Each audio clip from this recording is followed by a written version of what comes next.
Welcome to my final physics lab.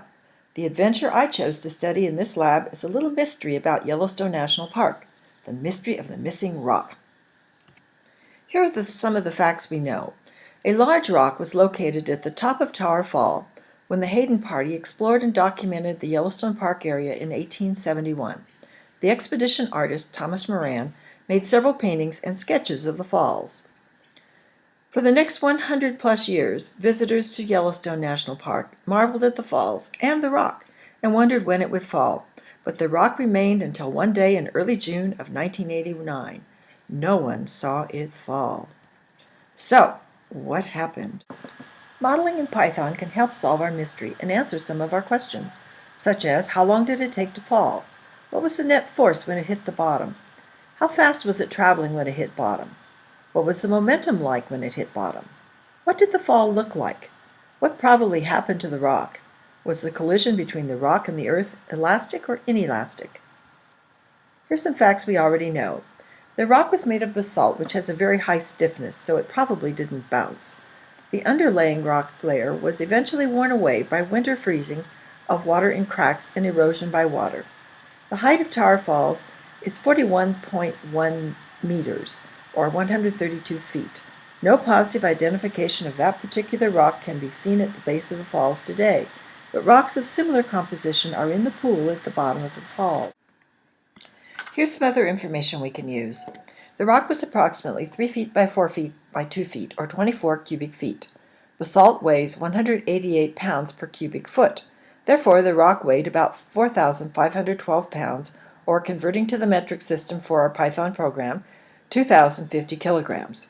Tower Fall is one of the straightest waterfalls in the world, so the rock would have fallen straight down, not hitting anything on the way. There's a pool of water at the base of the falls, and June is usually a time of high water in Tower Creek. We can also use physics to help learn more. We'll start with our system as the rock and the earth. The force of gravity on Earth is a constant at 9.8 newtons per kilogram. Therefore, we can use a special case of the momentum principle with a constant force, which allows us to make predictions of the motion in our system. The basic formula for a falling object is that the distance it falls is equal to 1/2 the gravity constant times the square of the time it's been falling. This also allows us to solve that for the time it takes to fall if we know the height, which we do, 41.1 meters. So we get the formula time is equal to the square root of twice the distance divided by the gravity constant. Now let's take a look at our code. First, we set up the window for our model. We want it to look as much like the real rock falling as possible. So we choose a long and narrow, tall and narrow window, label it rock fall. We choose a sphere, the color of the rock, kind of a gray color. Then we try to model the waterfall itself by making the track of the falling rock a color that looks kind of like water, cyan. Give it a radius a little bit less than the rock that's falling. And then we mark the origin where it started at 41.1, which is the height of the top of the falls. Next, we set the system properties and initial conditions. System mass was 2,050 kilograms. The height of Tower Fall is 41.1 meters.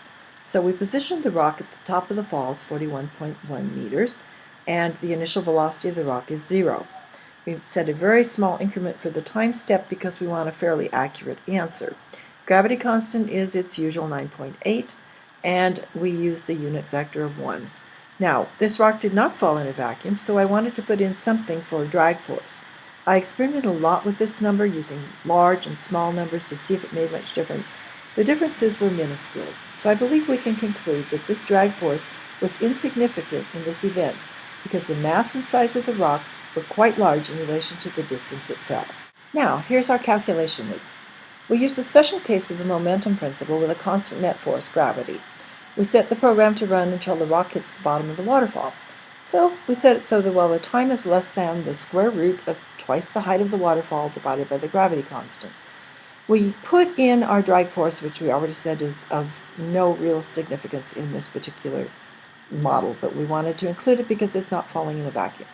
We predict the new velocity of the rock, we predict the new position, we advance the clock, we put a trail behind the rock so that it looks like the waterfall behind it.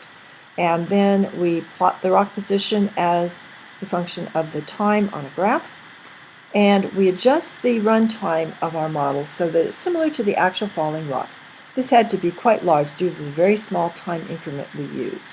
Then finally we calculate the momentum of the rock when it hits the bottom of the waterfall. We add some print statements at the end of our program to print out the results of all our work. Now let's run our program and watch the rock fall. Now watch on the left to see the rock fall. And here are our results. Let's take a closer look at those. Modeling in Python gave us the answers to some of our questions. It took 2.9 seconds to fall. The net force when it hit the bottom was a negative 20,890 newtons, and it was traveling at a rate of 28.4 meters per second in the downward direction. The momentum when it hit the bottom was a very large 58,104 kilograms per meter per second. Since the rock and the Earth did not move as a result of the collision, our system lost energy.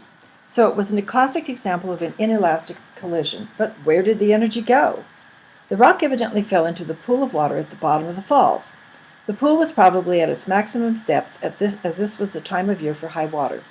The impact of the rock in the pool would have caused a large splash, and the water probably would have been in motion for several seconds after the fall. So the water got some of the energy. The rock may have hit other rocks in the pool, transferring some energy to them, perhaps even causing them to shatter. So some of the other rocks got some of the energy. The rock would have picked up some heat from the effect of friction. This heat would have been transferred to the air and to the pool of water at the bottom of the falls. Although the momentum at the end of the fall was large in relation to the mass of the rock, it was small in relation to the mass of the Earth. Much of it was lost to the water in the pool, and the Earth, while it may have vibrated a little where it was hit, would not move significantly. Therefore, a better choice for our system would be to choose the Earth, the rock, and all the surroundings. This way, there would be no energy loss, and it would then be a classic case of an elastic collision.